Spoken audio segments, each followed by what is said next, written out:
Hey, this is Scott Engel here, and check me out on rotoballer.com, also sportsline.com, Seahawks.com, for all my fantasy football analysis.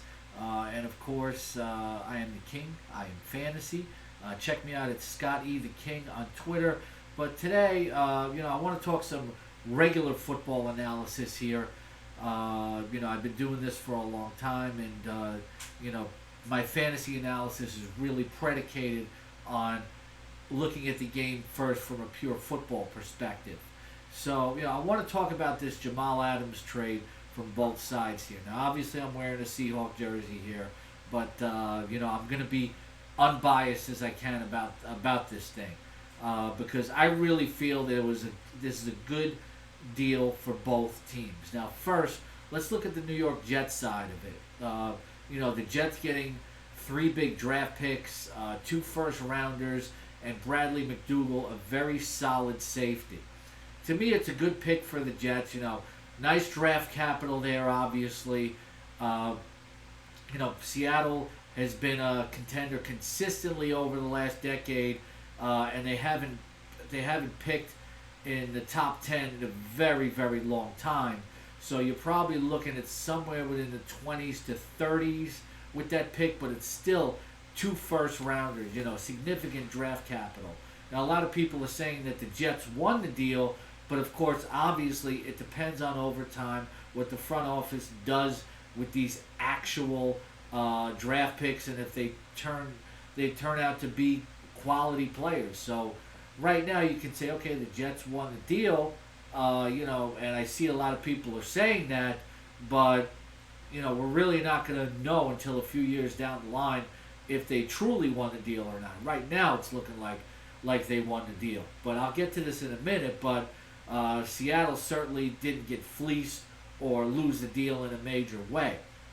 Now, obviously, I think Jamal Adams wanted out of New York for a few reasons. I believe that he just didn't think that he was on a winning team there, so he wanted to get his money, and he wanted to go to a team, that's a contender and try to get out of there.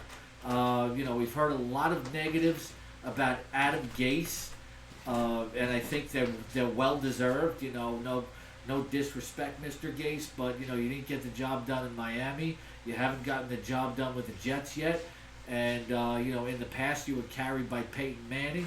So there's a lot of pressure on Adam Gase now and Sam Darnold to do something this year, turn this franchise around. But still, with Joe Douglas, it's a smart move.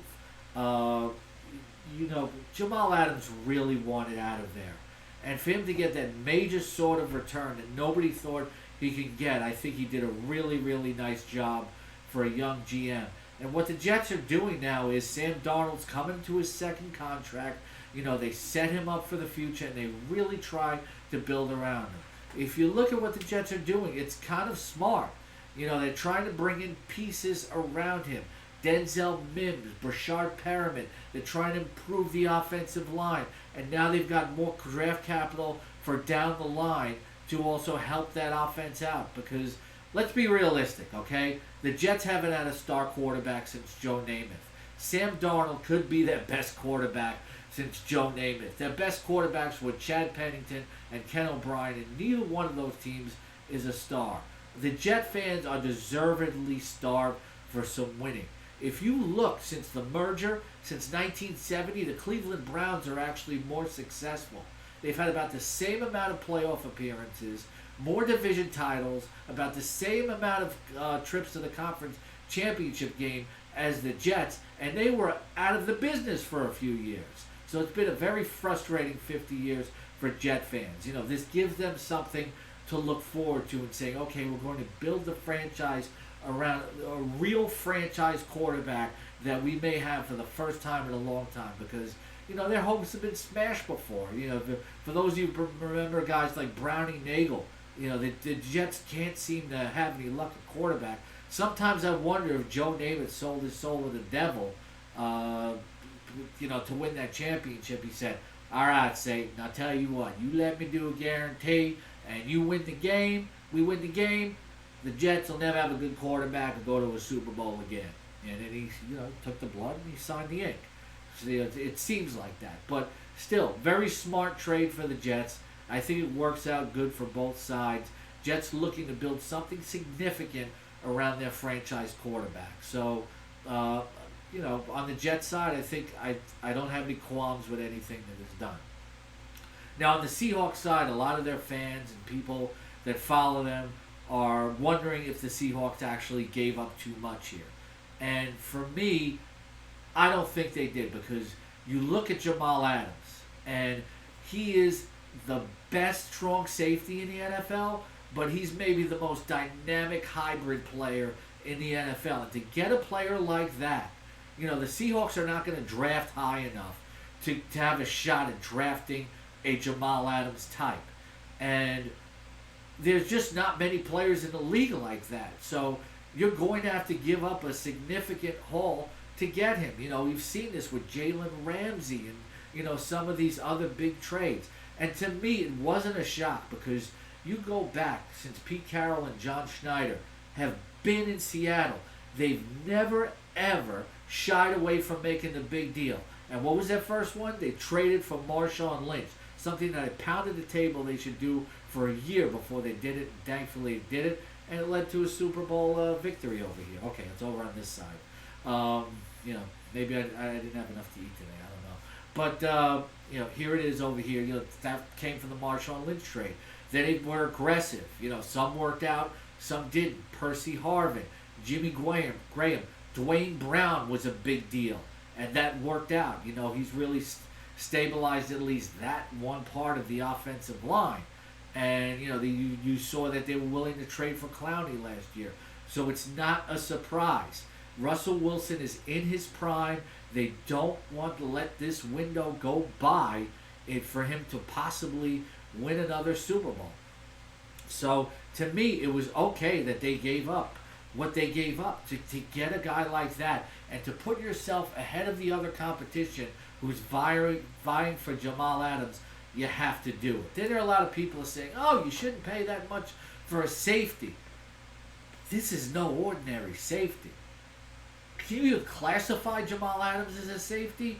He lines up all over the field.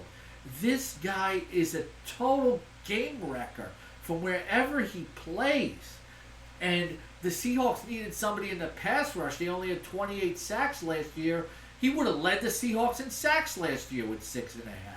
He plays all over the place. He's a game destroyer from anywhere he is on the field. The Seahawks ranked 22nd against the rush last year. They let up almost 5 yards per carry. Jamal Adams instantly plugs up that weakness. And the thing about Jamal Adams is, I watched a lot of film on him, and this is a winner that wants to play for a winner. And that's why he put the Seahawks on the list of teams that he wants to get traded to. When I watch Jamal Adams, when I see him mic'd up, when I watch him play, this is a guy that comes out and tries to rile up his teammates, much like Richard Sherman and Earl Thomas used to do to their teammates. He kind of reminds me, he has that Legion of Boom sort of intangible mentality. You see him talking on the sidelines, I want to win, this is our day, we're going to go out and take this. Look, not everybody gets mic'd up, but when Jamal Adams gets mic'd up, he reminds me a lot of Sherman and Earl Thomas when they used to lead the Legion of Boom. And then just the way he plays, incredible intensity. Incredible. It's just, I'm watching film of the Jets are behind by 20, 25 points. There's a few minutes left in the game, and he's still wrecking offenses. This guy wanted to play for a winner, and now he gets to play for a winner. I understand a lot of you Jet fans are upset about the way that he went out, but, now you can look forward to having a solid safety in Bradley McDougall. I've watched him. He's very, very solid, very smart football player. He's going to be stable there. I think he's excited about coming to the Jets, and I think he's going to play respectably. And Pete Carroll did a really nice job of coaching him up and making him better. But Jamal Adams, how do you even classify that guy? People are comparing him to Cam Chancellor. He's different than Cam Chancellor. Cam Chancellor was a pure strong safety, a fearsome hitter, one of the most fearsome hitters that we ever saw. Jamal Adams can play for all over the field and wreck an opposing offense from everywhere he is on the field. They were not just trading for a safety, they were trading for a huge difference maker. People saying, oh, they need to get another pass rusher, etc., and all the money they're going to have to pay him. Well, Jamal Adams probably going to understand that the Seahawks are probably not going to pay him until after this season. And he might be fine with that now because he's going to play for a contender. Say, okay, I got a shot to contend for a Super Bowl. I know I'm going to get my money, so I'll wait. Whereas in New York, he was probably saying to himself, I don't know if this team's going to ever go anywhere, so I want to get paid now. That might be the way that he's looking at it. It'll be different when he's in Seattle playing for a true contender there. So the Seahawks have somebody left under the cap. They can go out, maybe get Davion Clowney, get him back, get Everson Griffin, and then worry about Jamal Adams in the future. And for people saying that you don't pay a safety that much, this guy is everywhere. He's a total hybrid player. It's almost like he's a non-positional player who just wrecks the offense from everywhere that he is. So maybe you like the bounty that the Jets got. And I understand that because they got a lot in return. But the Seahawks had to pay what they had to pay in order to put themselves ahead of the competition and get this guy. I don't know if every Seahawk fan who's going to watch this is going to understand this.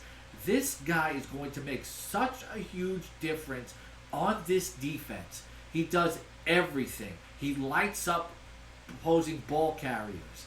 He goes end to end, defending flat passes, screen passes, trying to tackle guys in the secondary. He blitzes the quarterback. He covers tight ends and running backs out of the backfield. He is so unique and so versatile and so much of a difference maker that he's just going to give this offense a huge boost that it needs. And could this be Legion of Boom 2.0? Yes, because Quandre Diggs is a very good free safety. You look at Adams right in front of him. The guy's a hybrid safety, linebacker. What else is he? And then you got Shaq Griffin, who's a really good cover corner. We'll see what happens with Quentin Dunbar. If not, Trey Flowers is going to be there. He's got another year of experience. I know some Seahawk fans have some questions about him. But for anybody thinking that the Seahawks didn't make a great deal for themselves, if the Jets got the better end of it, the Seahawks still got something great in return, and they are willing to pay for it because they're in win-now mode. And if you worry about the salary cap, etc., over the last decade, people have watched this team. The Seahawks, when they lost Sherman, they lost Chancellor. They lost Earl Thomas. They lost Michael Bennett and other guys on the defensive line. The team remained in playoff contention. They kept still going to the playoffs. So if you're worried about the future and the money, they're going to manage the salary cap. Pete Carroll and John Schneider know what they're doing here. And they wouldn't trade for him if they weren't going to get him an extension. I think they're going to have that understanding that we're in win-now mode and you're going to get your money for the future because he's just 24 years old. Like to see your comments. Maybe I'll come back and talk about this again. And also follow me as Scott E. the King on Twitter, and check out all my fantasy football content at rotoballer.com, sportsline.com, and seahawks.com. And for your New York Jet fans, I hope this works out for you. It was a really good haul. Nice move by Joe Douglas. Thanks a lot for watching.